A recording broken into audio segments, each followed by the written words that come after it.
서울이 지금 땅 밑에서 엄청난 일을 벌이고 있다는 거 알고 계셨나요? 오늘 이 시간에는 서울의 야심찬 지하 개발 계획, 그리고 그 이면에 숨겨진 이야기들을 한번 깊이 파헤쳐 보겠습니다. 자, 서울은 이제 더 이상 지상의 공간이 부족해서 아예 땅속 깊은 곳에 새로운 도시를 짓고 있어요. 정말 멋진 상상력인데 여기서 중요한 질문이 하나 생깁니다. 과연 이 거대한 지하 도시, 안전하게 만들고 있는 걸까요? 자, 이걸 제대로 이해하려면 먼저 대심도 지하 공간이 뭔지 알아야 해요. 이게 뭐냐면요.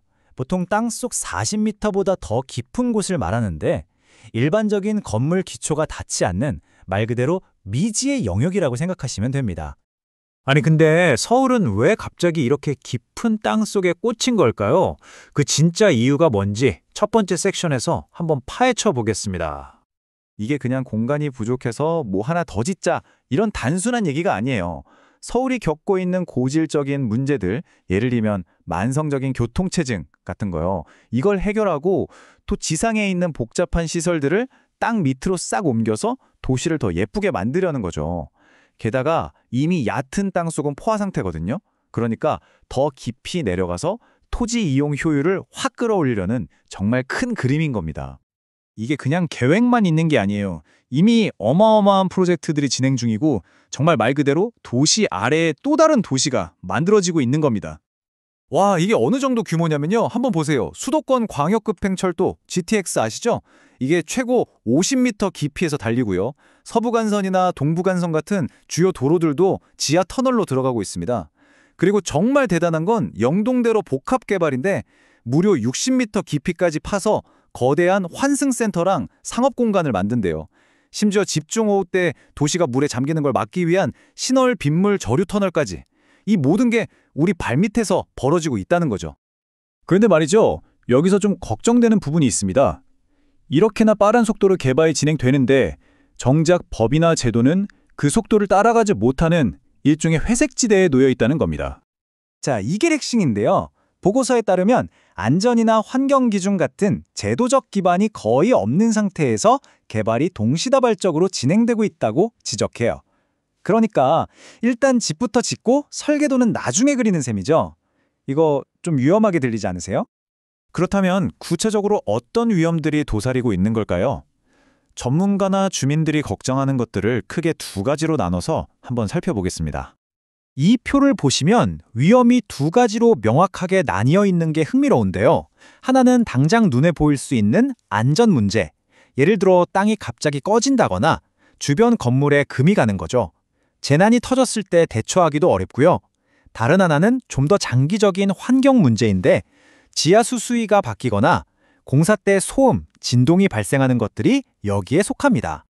자, 이 숫자 좀 보세요. 29.6%. 이게 2014년부터 2023년까지 서울의 지하수 유출량이 늘어난 비율입니다. 원인은 대부분 지하 공사 때문이고요. 이렇게 어마어마한 양의 지하수를 계속 퍼내면 당연히 집안이 약해질 수밖에 없겠죠. 이게 그냥 추측이 아니에요. 실제 사례가 있습니다. 신월 빗물 저류 터널 근처에서는요. 지하 수위가 무려 25m나 뚝 떨어졌는데 그게 아직도 회복이 안 되고 있대요. 그러니까 우리는 이미 도시의 지질 구조에 직접적인 영향을 주고 있는 걸 보고 있는 셈입니다. 자, 그럼 이런 위험들 앞에서 우리는 그냥 손 놓고 있어야 할까요? 당연히 아니죠. 보고서에서는 더 안전한 개발을 위한 아주 구체적인 청사진을 제시하고 있습니다. 여기서 다른 나라들과의 차이점이 명확하게 드러나는데요. 일본이나 싱가포르 같은 곳은 대심도법 같은 걸 먼저 딱 만들어서 규칙을 정해놓고 개발을 시작했어요. 그런데 우리는 개발이 먼저 막 진행되고 있고 법이 그걸 허겁지겁 뒤따라가는 모양새인 거죠. 그래서 제안된 해결책이 바로 이 3단계 안전 프레임워크입니다. 1단계 설계 단계에선 땅 파기 전에 3D로 안전 분석을 철저히 하고요. 2단계 시공 중에는 예상치 못한 변수에 유연하게 대응할 수 있는 시스템을 갖추는 겁니다. 그리고 가장 중요한 3단계 유지관리인데요. 공사가 끝났다고 끝이 아니라 수십 년 후까지 계속 모니터링하고 대심도 환경에 맞는 재난 대응 매뉴얼도 따로 만들어야 한다는 거죠. 네, 맞습니다. 그러니까 핵심은 공사가 끝났다고 안전이 보장되는 게 절대 아니라는 거예요. 보이지 않는 지하 세계를 영구적으로 감시하는 완전히 새로운 차원의 관리가 필요하다는 뜻입니다. 이건 마치 지하 도시에 살아있는 신경망을 심는 것과 같아요. 설계할 때부터 센서를 미리 심어서 위험을 예측하고 공사 중에는 실시간으로 땅의 움직임이나 지하수 높이를 계속 추적하는 거죠. 그리고 이 데이터를 그냥 쌓아두는 게 아니라 문제가 터지기 전에 미리 손을 쓰는 예방정비에 활용하는 겁니다. 자, 이쯤 되면 이런 생각이 드실 거예요. 그래서 이 모든 게 우리에게 뭘 의미하는 걸까? 이건 단순히 서울만의 이야기가 아닙니다. 앞으로 전 세계 모든 거대 도시들이 겪게 될 미래의 이야기이기도 하죠. 과제는 명확합니다. 이 땅속 깊은 곳이 가진 엄청난 가능성을 마음껏 활용하되 그로 인해 발생할 수 있는 모든 위험을 철저하게 관리해서 지상의 도시를 안전하게 지켜내는 것.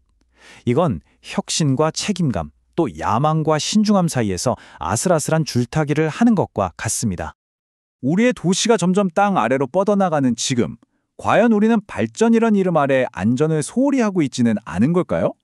어떻게 하면 이 진보와 예방 사이의 균형을 현명하게 맞출 수 있을까요? 아마 이 질문은 오늘 서울의 도시 계획가들이, 그리고 머지않아 전 세계 모든 도시가 우리 발밑에서 미래를 찾으면서 풀어야 할 가장 큰 숙제가 될 겁니다.